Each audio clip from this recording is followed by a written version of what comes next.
Hai teman-teman semuanya, perkenalkan nama saya Daniel. Kali ini saya akan menjelaskan mengenai tanaman lidah buaya, mulai dari pemanfaatannya, zat yang terkandung, dan lain sebagainya.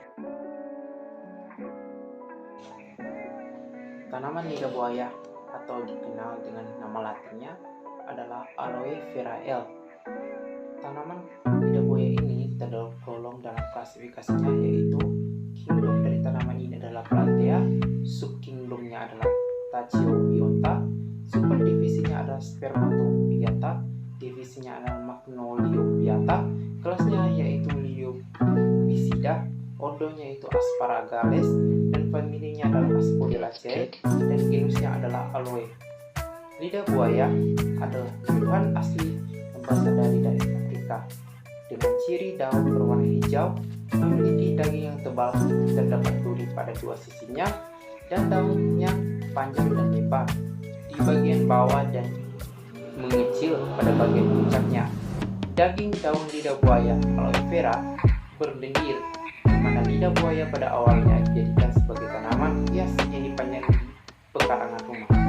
Tanaman lidah buaya merupakan semak tahunan tubuh tegak yang tingginya itu 30 sampai 50 cm, batangnya bulat berserat, warna putih, tidak berkayu, daunnya panjang 30 sampai 50 cm, lebarnya adalah 3 sampai 5 cm, berdaging tebal dan bergetah kuning hijau, di mana bunganya menjemuk, bentuk malai di ujung batang, dan pelindung dengan panjang 8 sampai 15 mm.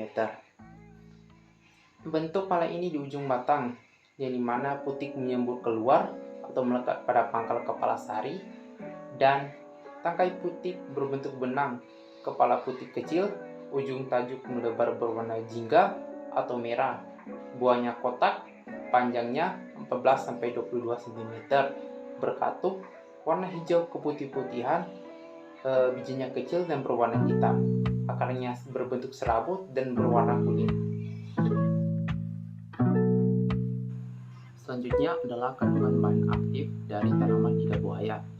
Tanaman lidah buaya, daunnya bahkan akarnya mengandung saponin, flavonoid, tanin, polifenol, antarakuines, asam salsilat, choline, dan lain-lainnya.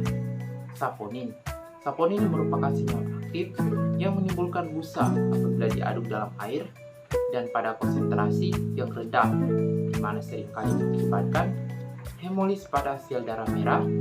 Saponin juga merupakan salah satu jenis glikosida yang mempunyai rasa pahit dan berpotensi sebagai antelimintik karena bekerja menurunkan tegangan permukaan pada membran sel dan menghambat enzim asetilkolinetrase, sehingga cacing akan mengalami paralisis otot dan berujung pada kematian.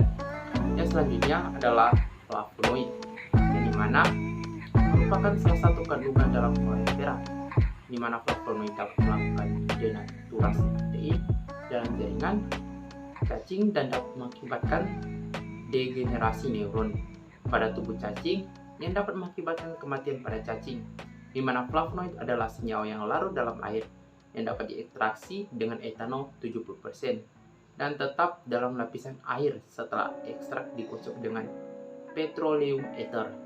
Flavonoid juga dapat berubah warnanya apabila ditambahkan amonia atau basa karena flavonoid berupa senyawa fenol. Dan selanjutnya adalah tanin, di mana tanin merupakan senyawa kompleks campuran polifenol amorf yang larut dalam organik, yang polar biasanya terdapat pada bagian tertentu dari tumbuhan seperti daun, buah, akar, dan batang. Tanin juga merupakan antioksidan yang dapat melatih pertumbuhan tumor, di mana tanin dapat membuat membran tubuh cacing menjadi rusak hingga cacing mengalami paralisis dan mati. Tanin juga menghambat kerja enzim dan mengganggu proses metabolisme yang akan menyebabkan kekurangan nutrisi sehingga menyebabkan kematian pada cacing.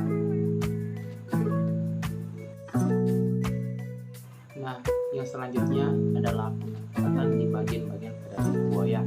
Bagian-bagian pada lidah buaya yang bisa dimanfaatkan yaitu gel dan lateksnya, yaitu gel diperoleh dari sel-sel yang berada di bagian tengah kulit lidah buaya, sementara lateks diperoleh dari sel-sel yang terdapat di bawah lapisan kulit lidah buaya.